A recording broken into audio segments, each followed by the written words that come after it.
Saudara-saudara sekalian, di dalam Al-Quran Allah subhanahu wa ta'ala berfirman, wa qadha rabbuka alla ta'budu illa iyyah wa bil walidaini ihsana. Wa qadha rabbuka, dan telah memerintahkan, telah menetapkan hukum, telah berwasiat oleh Tuhanmu dua hal. Allah ta'budu illa iyyah, janganlah menyembah kecuali hanya kepada Allah. Wa bil walidaini ihsana, dan kepada kedua orang tua hendaknya berbuat baik. Bulan Ruah yang kita hadapi ini dalam bahasa Betawi bulan Ruah, ruahan, yakni di mana kita mengingat-ingat kebaikan-kebaikan orang yang begitu banyak jasanya kepada kita, di antaranya ayah bunda kita. Betapa susahnya mereka didik kita. Seringkali rumah yang kita tempatin dari mereka juga. Kita bisa sekolah dari mereka. Luar biasa ya bunda kita perhatian nama kita. Al-Quran disejajarkan pada bagian ini, alla ta'budu illa iyyah wa bil walidaini ihsana. Kata Imam Haddad dalam Risalatul Mu'awanahnya, fanzur ya akhi kaifa qarana rabbuka at-tauhida ma'al birri bil walidain. Coba renungi ayat ini, betapa Tuhan gandengkan tauhid benar dengan bakti kepada kedua orang tua. Artinya, bila kita temukan ada anak yang bakti sama orang tua, itu satu indikasi dia memiliki tauhid yang lurus kepada Allah Subhanahu wa ta'ala. Bila ada orang tauhidnya benar, maka indikasinya dia bakal bakti kepada orang tua, baik hidup maupun sudah meninggal dunia, baik seagama maupun beda agama dengan kita. Diatur semua itu oleh Islam. Bagaimana cara bakti anak kepada orang tua yang beda agama dengan kita, bagaimana seagama dengan kita, bagaimana kalau masih hidup, bagaimana kalau sudah meninggal dunia. Sampai Imam Jalaluddin As-Suyuti di dalam kitabnya Syarhus Sudur meriwayatkan hadis begini. Kata Nabi, innal abda la turfa'u darajatuhu fil jannah fayaqulu ya Rabb anna li hadha faqala jalla wa ala bistighfari waladika lak. Sesungguhnya seorang hamba Allah ditinggikan derajatnya di surga, enak banget surganya, dan di akhirat itu hidup di atas kejujuran. Dia merasa ibadahnya pas-pasan dulu di dunia, ibadahnya nggak banyak, tapi kenapa surganya tinggi? Maka karena ngerasa nggak pantas, nanya sama Allah, ya Rabb anna li hadza, ya Rabb dari mana ini surga tinggi banget ini, mewah ini, saya ini jujur ibadahnya pas-pasan, kok bisa semewah ini, dari mana? Allah jawab, bistighfari waladikala, anak-anakmu pada kirim doa, kirim arwah, bikin haul, mendoakan kamu. Betapa doa-doa anak akan meninggikan derajat orang tuanya lebih tinggi lagi dari amalan-amalan anak yang dikerjakan. Yakin kita ngaji tiap malam Rabu di Muflihun ini, ayah bunda kita disenengin di alam barzakhnya. dibahagiakan di alam barzakh. Saudara, anak dalam Islam ada 3. Dalam Islam, anak. Ada namanya walad sabiq. Yang kedua, ada namanya walad lahiq. Dan yang ketiga, namanya walad habiq. Ada 3. 3. Ada namanya walad sabiq, ada namanya walad lahiq, dan ada namanya walad habiq. Habiq. Ada 3. Dan malam hari ini kita merenung di mana kita berada. Sabiqkah kita? Lahiqkah kita? Ataukah habiqkah kita? Ini kita merenung malam hari ini. Apa itu yang disebut walad sabiq? Anak sabiq, yaitu anak yang derajatnya mengungguli orang tuanya. Mengungguli orang tuanya. Bila Nabi Adam alaihissalam gelarnya Sofiyullah, hamba pilihan Allah. Sementara Nabi Ibrahim anak cucu Adam, gelarnya Khalilullah, kekasih Allah. Dan anak cucu Nabi Ibrahim, Nabi Yuna Muhammad sallallahu alaihi wasallam, gelarnya Habibullah. Dan maqamul hubb a'la min maqamil khullah wa min maqamis safwah. Maqam Habibur Rahman lebih tinggi, lebih luhur dibanding maqam Khalilur Rahman, lebih tinggi dibanding maqam Safiyur Rahman. Safiyur Rahman. Itu begitu. Jadi Nabi kita waktu Isra Mi'raj, Nabi Adam bilang marhaban bin Nabi Saleh wal ibni Saleh. Selamat datang Nabi yang baik, anak cucu yang baik. Karena mengalahkan Nabi Adam punya maqam. Nabi Ibrahim begitu pula. Marhaban bin Nabi Saleh wal ibni Saleh. Selamat datang Nabi yang baik, anak cucu yang baik. Sebab Nabi mengungguli maqam Nabi Ibrahim, Nabi mengungguli maqam Nabi Adam. Nabi bilang, ana sayyidu waladi Adam, Adam wa man dunahu tahta liwa'i yaumal qiyamah. Sallu ala Nabi. Aku adalah pimpinan anak keturunan Adam semuanya. Adam yang pangkatnya Nabi dan Nabi-Nabi sesudah Adam, semuanya ada di bawah telapak kaki bendera Nabi. Namanya disebut walad sabiq, mengungguli derajat datuk-datuk. Bila kita saudara jadi anak, mengungguli derajat orang tua kita, dan memang orang tua kita pengen. Tidak ada orang tua yang tidak mimpi pengen anaknya lebih unggul daripada dirinya. Tidak ada. Semua orang tua pengen anaknya lebih dari dirinya.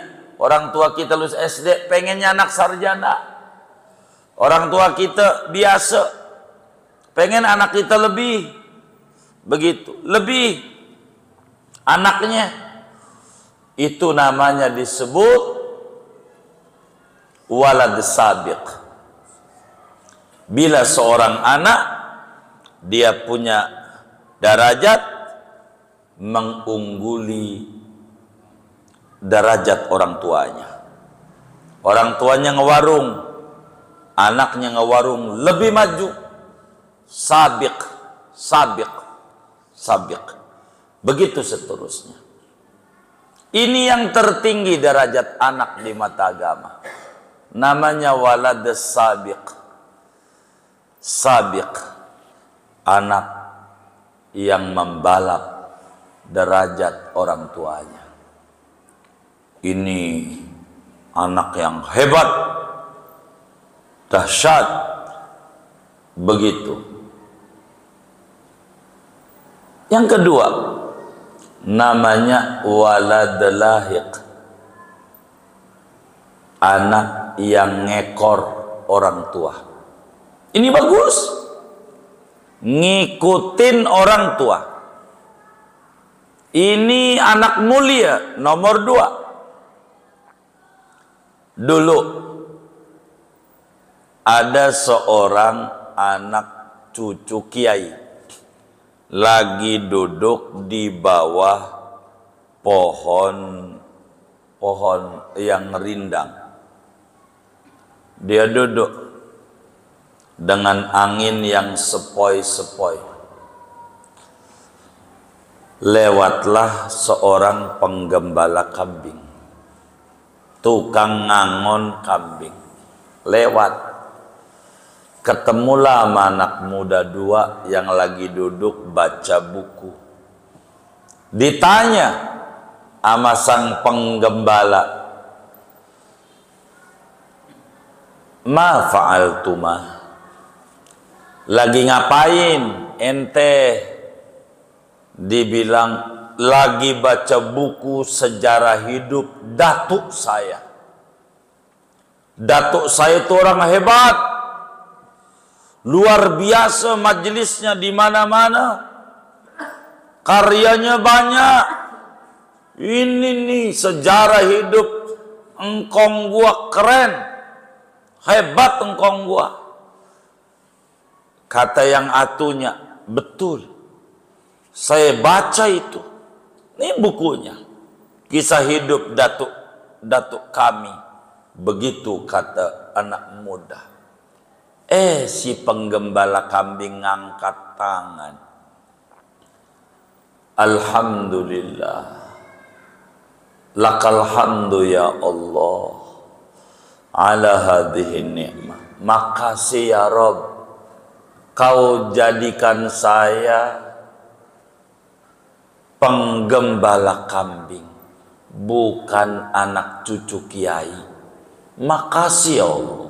Begitu si tukang ngangon kambing ngomong begitu. Makasih ya Rabb, saya ini jadi tukang ngangon kambing, bukan jadi anak cucu kiai.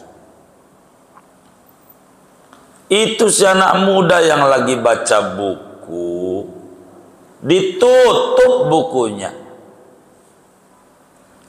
Dia melotot, hebat mana timbang ngangon kambing dibanggain. Engkong gua ini loh kiai, hebat. Ngapa kau pakai makasih-makasih jadi tukang ngangon kambing? Si tukang kambing ngangon kambing jawab begini, anak muda,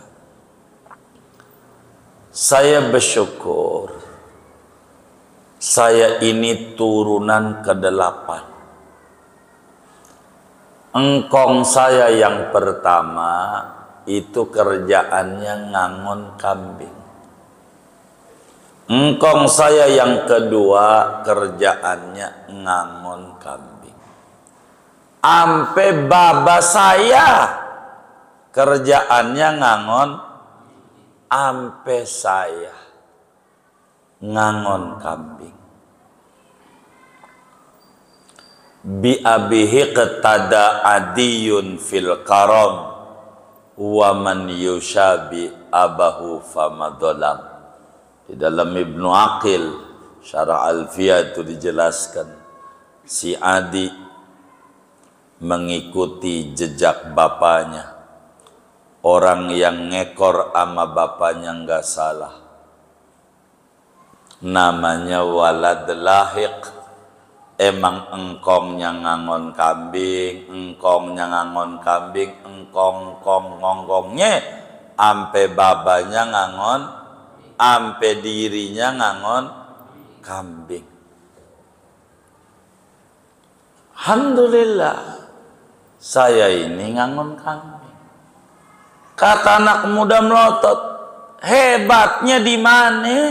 Hebatnya di mana? Hebatnya mengikuti jejak luhur bapak. Enggak kayak lu kerjanya nongkrong mulu, nongkrong. Yang dipuji itu sejarah hidup engkong, lu kiai, lu apa? Begitu lu, baba lu mainnya di masjid, lu anak pengurus masjid kagak injek masjid. Lahiq, kalau saya lahiq, emang saya mau dari baba ke baba kerjaannya ngangon kambing. Ngapain lu banggain amal engkong lu? Itu kan amal engkong lu. Amal lu mane? Laisal fata man yaqulu kana abi wa innal fata man yaqulu ha anadha. Bukan orang hebat orang yang berkata babaku lo, ayahku itu. Bukan orang hebat. Orang yang hebat, ini karya gua mengikuti baba. Anak yang membangga-banggakan orang tua biasa. Biasa. Tapi anak yang tinggi bila orang tua bangga sama dirinya. Begitu. Jadi kita yang babanya dagang-dagang, ikuti torekat baba. Yang babanya ngurusin masjid. Contoh baba. Jangan sampai kita ngata begini, itu masjid, itu musola, wakaf engkong gua. Lu mane? Main dijual aja. Begitu. Ganti sertifikatnya, jual. Aduh, nggak benar. Yang benar tuh engkong gua wakafin 500 meter nih masjid, maka gua sebagai cucunya gua tambahin lagi 500. Namanya lahiq. Ngikut ama amal baba. Itu bagus. Lahiq. Apa yang menjadi tertinggi nomor 2 itu ngikut baba ya. Begitu saudara. Di satu negeri itu kan ada yang nomor 2 ya kan. Gitu. Emang babanya dulu nomor 1 kali ya. Begitu. Namanya disebut lahiq. Ngikutin. Nggak apa-apa. Babanya PNS, nggak apa-apa. Babanya polisi, begitu. Anaknya Bang Lisi karena laki anaknya. Gitu. Polisi lagi nggak apa-apa. Lahiq, ikuti. Jangan nggak ikuti. Bagus. Namanya walad lahiq. Anak yang mengikuti jejak luhur orang tua. Apa yang dilakukan oleh orang tua, kita lakukan. Yang kita bisa tentu sebisa kita. Jangan enggak. Baba kita sering jarah ke burungkong, kita jarah. Begitu. Jangan-jangan rumah yang kita tempatin dari engkong. Begitu. Lahiq. Masih bagus. Jadi kalau bisa, jadilah anak sabiq. Namun kalau nggak bisa, paling tidak turun pada derajat lahiq. Ngikutin torekat baba. ikutin apa yang baba kerjakan, kerjakan. Begitulah anak yang mulia di mata agama. Bulan Ruah merenung pada bagian ini. Sabiqkah kita atau lahiqkah kita? Yang ketiga namanya walad habiq. Apa itu habiq? Anak yang menurunkan derajat orang tua. Yang tadinya tinggi jadi turun. Anaknya orang tuanya bagus, ibadah di masjid, muadzin, kadang imamin, anaknya main narkoba, na'udzubillah min dzalik. Ini namanya anak yang berakin orang tua. Habiq, berakin orang tua. Sian orang tuanya, tanahnya habis gara-gara buat nebus dari pondok. Kalau pondok pesantren mendingan. Ini pondok ini mahal nebusnya, mahal ya, mahal. Begitu, ndak benar. Namanya habiq, anak sialan. Begitu bahasa Indonesianya, anak nyeksa orang tua. Begitu. Dan ini zaman akhir, saudara. Kalau zaman dulu pohonnya rambutan, buahnya rambutan. Zaman dulu pohonnya duren, buahnya duren. Pohonnya mangga, buahnya mangga. Zaman dulu. Ini zaman akhir. Antara pohon sama buah ora sama. Ya Allah, pohonnya mengkudu, buahnya pace. Yang kagak-kagak. Begitu. Pohonnya mengkudu, buahnya pace. Enggak mengkudu, pace. Aduh, babanya demen tahlilan, anaknya kata bid'ah. Babanya demen nisfu sa'banan, anaknya kagak benar, bid'ah. Ini namanya mengkudu buah pace, kagak benar.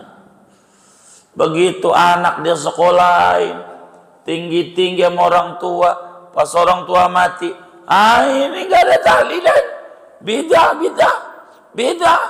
Begitu, enggak benar. Begitu ditentang sama orang-orang. Aduh, kau ini mengkudu buah pace. Bapaknya mimpin tahlil, anaknya marah-marah. Dia kagak terima, mentang-mentang pendidikannya tinggi.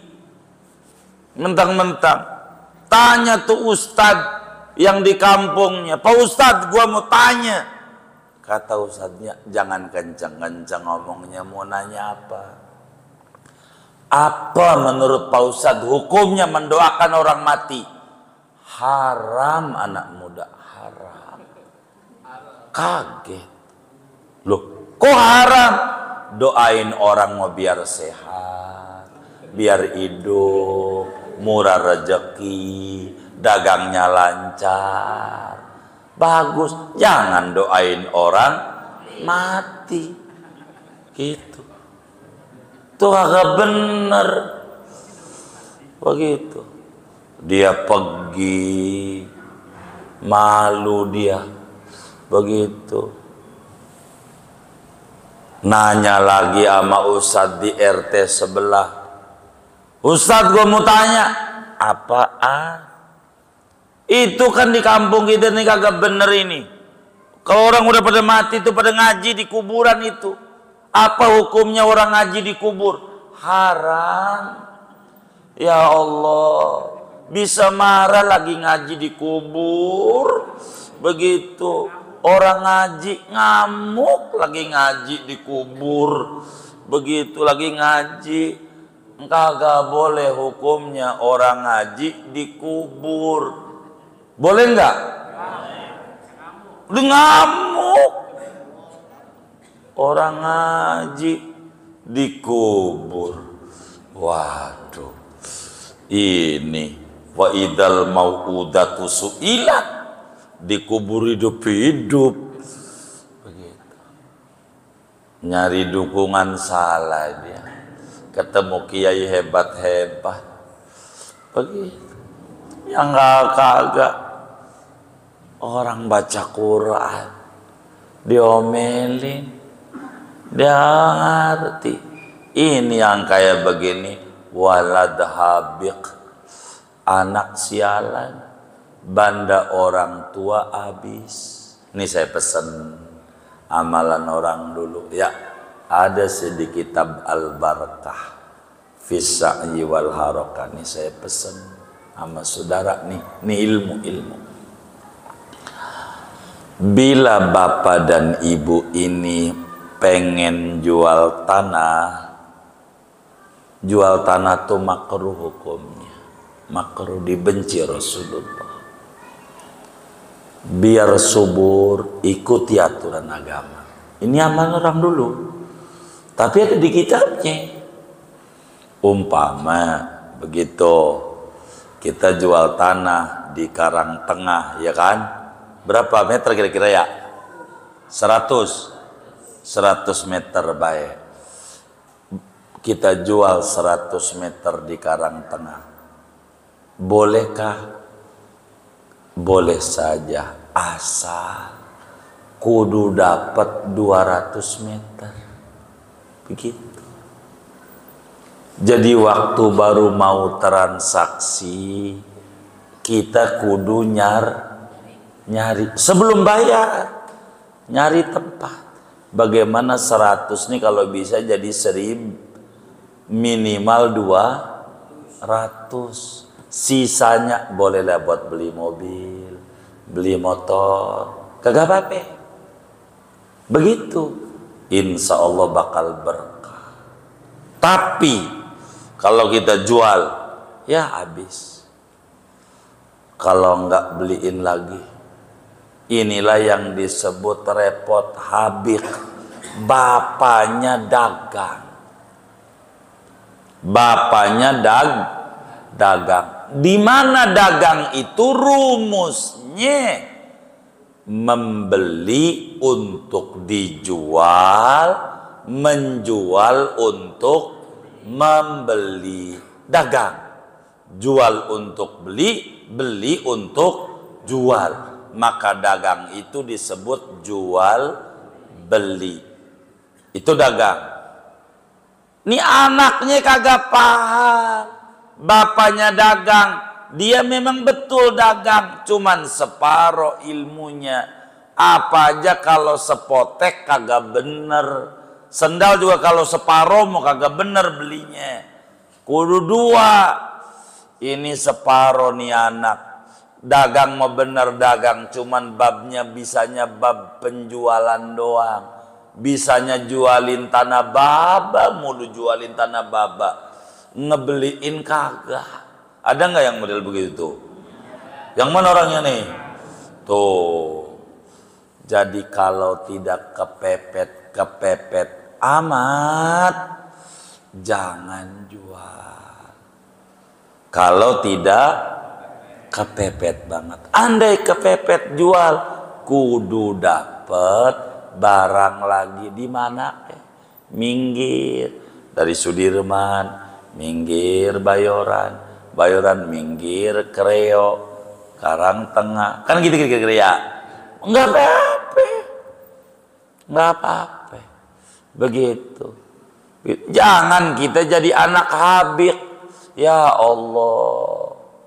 Dia bingung mau nyuratin tanah, sampai detik ini kagak bisa. Udah berupaya setengah mati nyuratin tanah yang ada di pot, biar ada sertifikatnya. Kagak bisa, akhirnya laut aja disertifikatin. Ini namanya habik kalau begini nih. Laut sertifikatin kagaknya. Begitu, kan milik bersama. Kagak jelas ini. Yang kayak begitu.